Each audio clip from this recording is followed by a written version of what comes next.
बनाएंगे हम trial balance. Okay,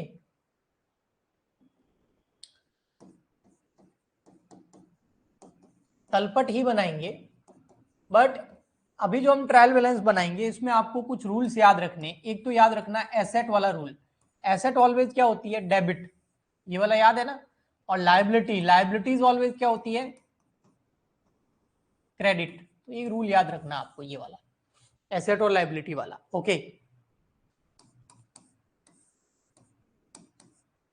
अगर एसेट बढ़े तो और डेबिट करो, कम हो तो क्रेडिट करो। लायबिलिटी अगर इंक्रीज हो रही हो तो और क्रेडिट करो, डिक्रीज हो रही हो तो डेबिट करो। वैसे अभी जब हम इस रूल को एप्लीकेबल करेंगे, इसको मॉडर्न रूल बोला जाता है, तो हमको तो केवल ये ध्यान रखना है एसेट हमेशा डेबिट होगी, लायबिलिटी हमेशा क्रेडिट होगी। इसके अलावा एक नॉमिनल रूल याद रखना है, all expenses and losses are debit and all income and profit are credit. सभी खर्चों को, हानियों को, लॉसेस को डेबिट करो, सभी इनकम को, प्रॉफिट को, लाभ को, आय को क्रेडिट करो। बस इतना ध्यान रखेंगे तो अभी जो मैं आपको ट्रायल बैलेंस बताने वाला हूं वो आपको अच्छे से आ जाएगा। ठीक है, तो चलिए देखें। इंपोर्ट कर लेते हैं फटाफट से।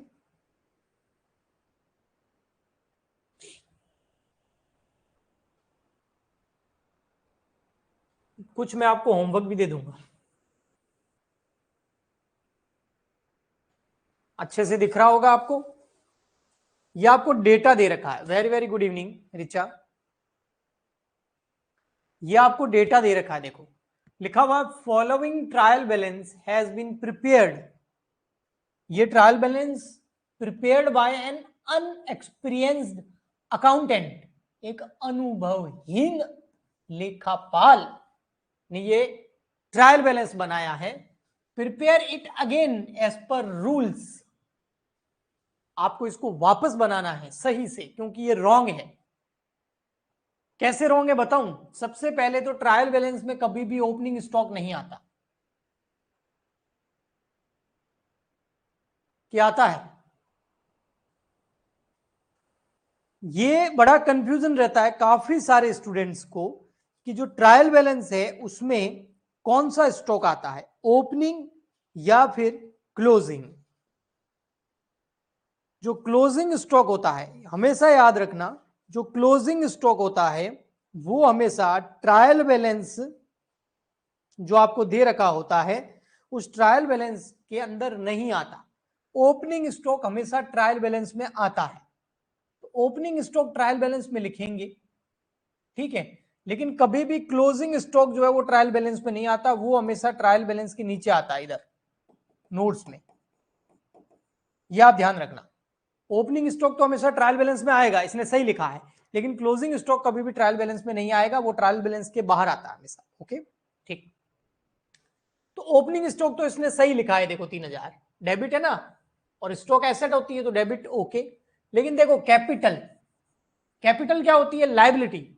और लायबिलिटी क्या होती है? मैंने अभी बताया आपको, क्रेडिट होती है। लेकिन यहां कहां लिख दिया इसने? डेबिट में लिख दिया, तो ये गलत लिख दिया। ऐसे कैसे बहुत सारी चीजें, जैसे क्रेडिटर, ये गलत लिख दिए। क्रेडिटर डेबिट थोड़ी होते हैं, क्रेडिटर तो लायबिलिटी होती है, उसको तो हमको क्रेडिट करना होता है। ऐसे मशीनरी, फर्नीचर, गुडविल, ये सब एसेट होती है, इनको डेबिट करना था, लेकिन इन सबको क्या कर दिया गया? क्रेडिट में लिख दिया गया। ये इसका मतलब ये जो ट्रायल बैलेंस बनाया गया है ये करेक्ट नहीं है, इनकरेक्ट है। हमको इसको वापस से सही से करेक्ट ट्रायल बैलेंस बनाना है। ओके, तो चलिए हम ट्रायल बैलेंस का जो स्टेटमेंट है उसका फॉर्मेट बना देते हैं। हम यहां लिख देते हैं,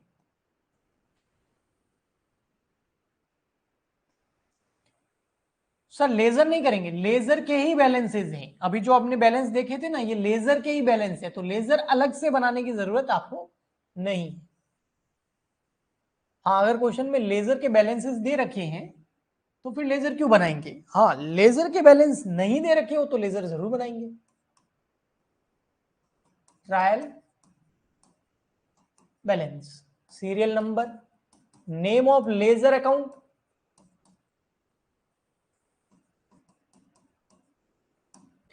LF डेबिट क्रेडिट। ओके जी। अब देखो सबसे पहले क्या दे रखा आपको, ओपनिंग स्टॉक ट्रायल बैलेंस में आएगा, बिल्कुल आएगा। स्टॉक एसेट होता है तो डेबिट साइड में आएगा, तो ओपनिंग स्टॉक आ जाएगा इधर फर्स्ट। ओपनिंग स्टॉक या ओनली स्टॉक भी लिख सकते हो। क्लोजिंग स्टॉक ट्रायल बैलेंस में कभी नहीं आता। कितना, ये 3,000 रुपए, तो डेबिट में लिख दो 3,000 रुपए। डेबिट में क्यों लिखा, क्योंकि स्टॉक एक संपत्ति होती है, एसेट होती है, और एसेट हमेशा क्या होती है, डेबिट होती है, बस इतनी सी बात है। नेक्स्ट कैपिटल, कैपिटल क्या है, लाइबिलिटी, तो इसको हम क्या करेंगे, क्रेडिट करेंगे, तो कैपिटल को हम क्रेडिट साइड में लिखेंगे 36,000।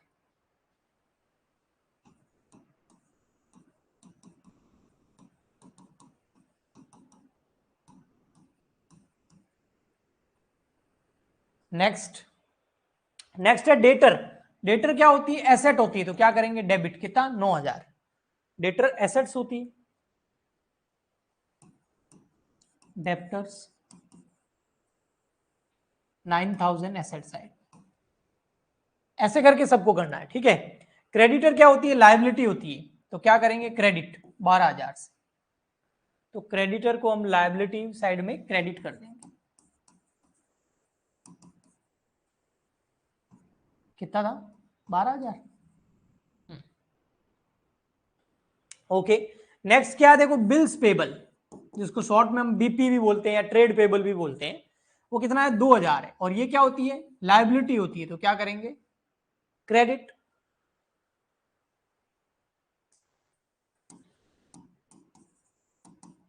बिल्स पेबल क्रेडिट 3,000, 3,000 था, 2,000 था, 2,000 सॉरी, 2,000। ओके। नेक्स्ट देखो बेटा, इंटरेस्ट रिसीव्ड लिखा हुआ बेटा, देखो इंटरेस्ट रिसीव्ड, हमारे लिए हमको ब्याज मिल रहा है, आपको इंटरेस्ट मिल रहा है, आप किसी को इंटरेस्ट दे नहीं रहे, इंटरेस्ट रिसीव्ड है, तो हमारे लिए क्या है, इनकम है। और अभी मैंने बताया था, यहां पर देखो nominal rule, all income and profit क्या होते हैं, क्रेडिट, इसलिए हम इसको क्रेडिट करेंगे, शायद डेबिट नहीं, क्रेडिट करेंगे। इंटरेस्ट रिसीव्ड है ना, इंटरेस्ट रिसीव्ड है तो मतलब इनकम है, और इनकम क्या होती है, क्रेडिट होती है। इंटरेस्ट पे किया होता तो खर्चा होता तो डेबिट करते, पर इंटरेस्ट रिसीव्ड है तो क्रेडिट हो जाएगा। तो इंटरेस्ट रिसीव्ड कितना है, 1,600 रुपए, उसको क्रेडिट करेंगे।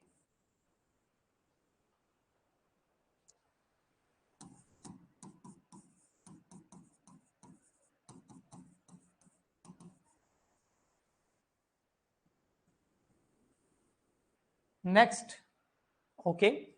नेक्स्ट देखो बेटा, परचेज रिटर्न, आप बता दो क्या होता है। परचेज रिटर्न का तो आप बता दो, कोई बताना चाहे तो। परचेज हमेशा क्या होती थी, डेबिट, तो परचेज रिटर्न क्या होगी, क्रेडिट, तो परचेज रिटर्न क्रेडिट करेंगे कितना, 900,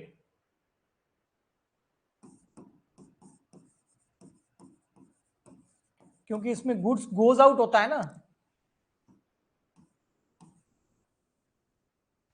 ओके।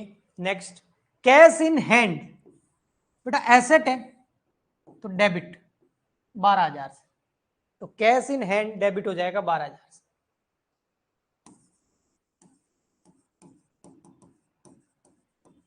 क्या होगा, डेबिट कितने से, 12,000।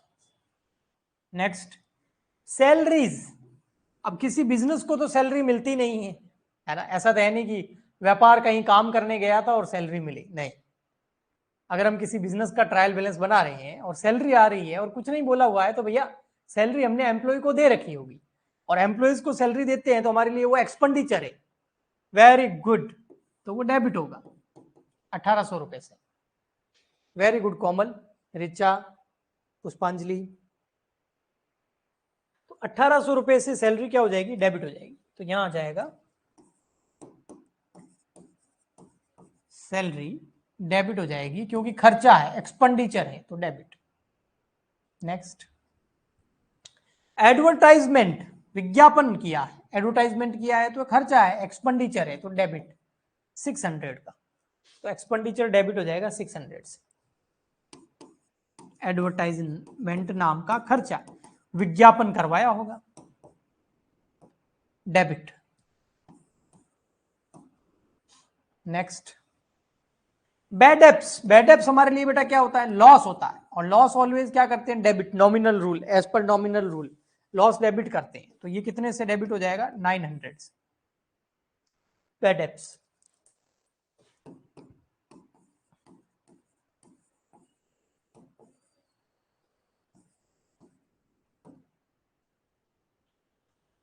फिर उसके बाद में मशीनरी, मशीन कितनी है देखो, मशीनरी है 24,000, 24,000 की मशीन कितनी है, 24,000 की, और ये एसेट है, और एसेट क्या होती है हमेशा, डेबिट, तो मशीन को हम क्या कर देंगे, डेबिट कर देंगे,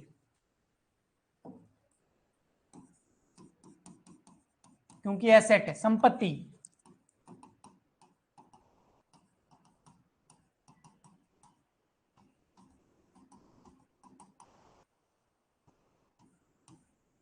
ओके, नेक्स्ट, फर्नीचर भी एसेट होता है तो डेबिट 2,000 से।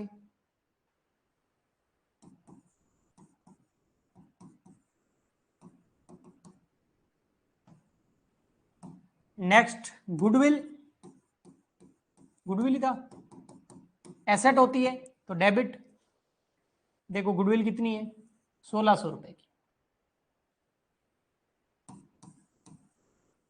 ओके,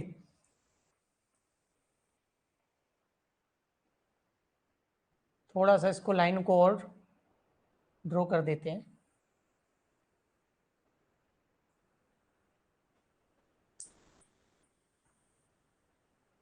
हाँ जी, नेक्स्ट, परचेज। परचेज ऑलवेज क्या होता था, डेबिट, याद है, परचेज ऑलवेज क्या होता था, डेबिट होता था। परचेज डेबिट कितने से होगा, परचेज डेबिट हो जाएगा आपके 18,000 से, तो परचेज डेबिट हो जाएगा 18,000 से।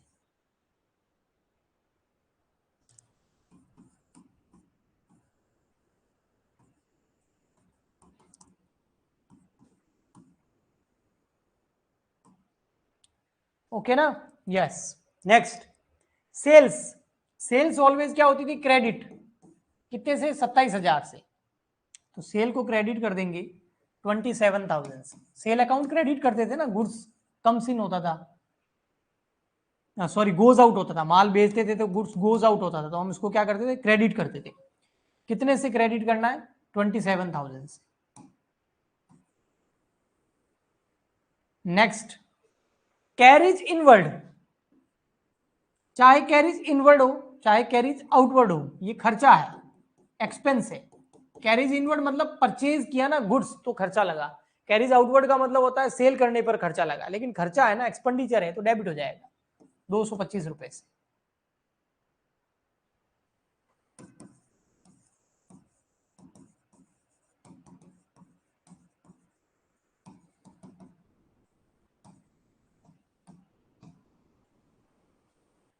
नेक्स्ट, डिस्काउंट बेटा रिसीव्ड है, देखो डिस्काउंट किसी को दिया नहीं है, डिस्काउंट अलाउड नहीं है, डिस्काउंट मिला है, बट्टा मिला है, और अपन को डिस्काउंट मिलता है तो बेनिफिट होता है ना, खुशी होती है ना, हाँ जी, तो डिस्काउंट कितना, 300 का, तो क्रेडिट हो जाएगा, इनकम है, इनकम है,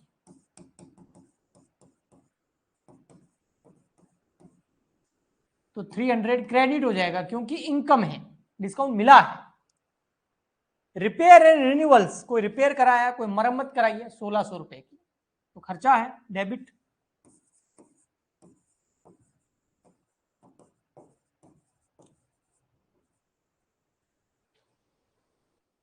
कितना खर्चा है, 1,600 रुपए, 1,600। Next, stationery. स्टेशनरी भी एक खर्चा है, कितना, 75 का, तो हम यहां लिख देंगे स्टेशनरी डेबिट, क्योंकि एक्सपेंडिचर है।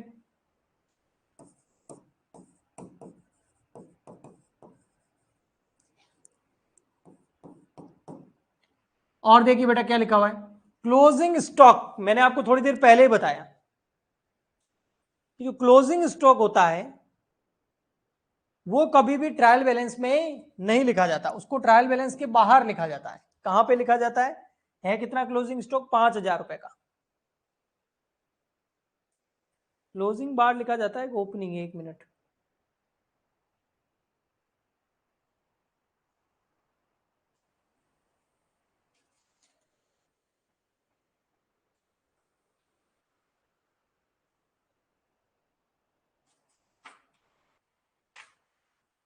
क्लोजिंग बाहर लिखा जाता है हमेशा, ठीक है, याद रखना।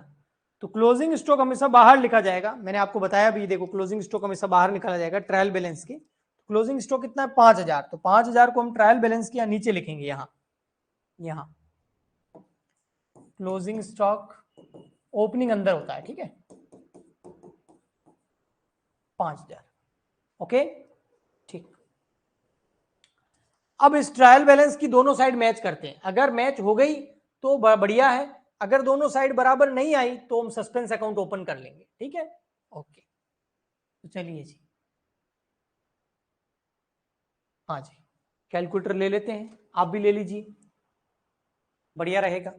3,000 plus 9,000 plus 12,000 plus 1,800, 600 plus 900 plus 24,000 plus 2,000, 1,600 plus 18,000 plus 225, 1,600 plus 75। Debit side की टोटल आ रही है 74,800।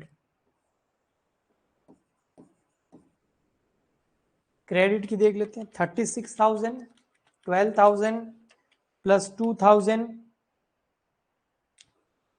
प्लस 1,600 प्लस 900 प्लस 27,000 प्लस 300, 79,800 कितनी आ रही है आपको दिख रहा है, 79,800, तो बराबर नहीं आ रही है, ठीक है, यहां 74,800 या 79,800, तो किस साइड में पैसे कम पड़ रहे हैं, डेबिट साइड में कम पड़ रहे हैं, तो यहां बैलेंसिंग फिगर आ जाएगा, ठीक है, यहां क्या आ जाएगा, बैलेंसिंग फिगर आ जाएगा, जिस साइड में पैसे कम पड़ रहे हैं वहां बैलेंसिंग फिगर आ जाएगा, जो साइड ज्यादा है उधर नहीं आएगा, जो साइड की टोटल कम है उधर बैलेंसिंग फिगर आएगा। कितना आएगा, 79,800 माइनस 74,800, 5,000 रुपए का बैलेंस आ रहा है, इधर लिख देंगे हम 5,000 बैलेंसिंग फिगर। इसका मतलब लेजर के अंदर कोई ना कोई अर्थमेटिकल एरर रह गई है, कोई गणितीय अशुद्धि रह गई है, उसको हम डाल देंगे यहां पर, इस बैलेंस को सस्पेंस अकाउंट में। तो अभी तो हमने इसको एक बार सस्पेंस अकाउंट में डाल करके इस ट्रायल बैलेंस को मैच करवा दिया, इस ट्रायल बैलेंस को क्या करा दिया, मैच करवा दिया।